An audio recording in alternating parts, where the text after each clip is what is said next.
Thanks for joining us. Police say this armored vehicle likely saved lives while helping first responders as they rescued officers who had been shot in Burnsville earlier this year.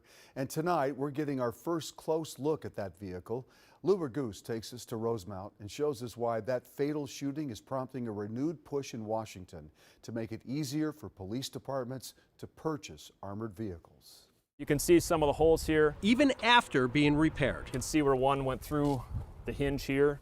There's a big gaping hole. the scars remain. You can see some of these rounds that skip down the ballistic armor to protect the people on the inside of the vehicle. Scars on the Rosemount Police Department's Bearcat, the armored vehicle used in Burnsville on February 18th as Shannon Gooden murdered 2 officers and a firefighter paramedic. We believe that the suspect shot over 100 times in that incident.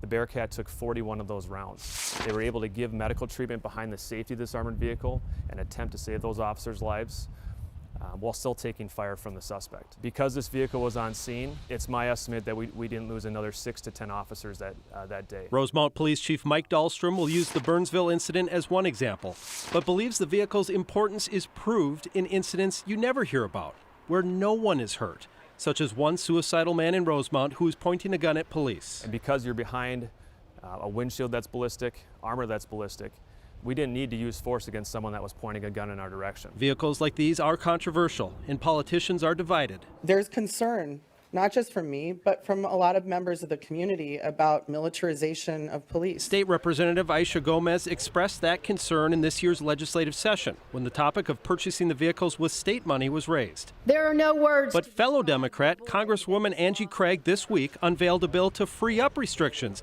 to purchase Bearcat with federal funds. This isn't an offensive tool.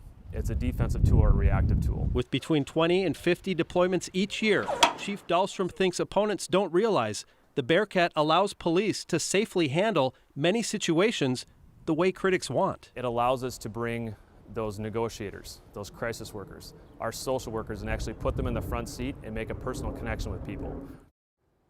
The Rosemount Bearcat is used throughout Dakota County and Rice County.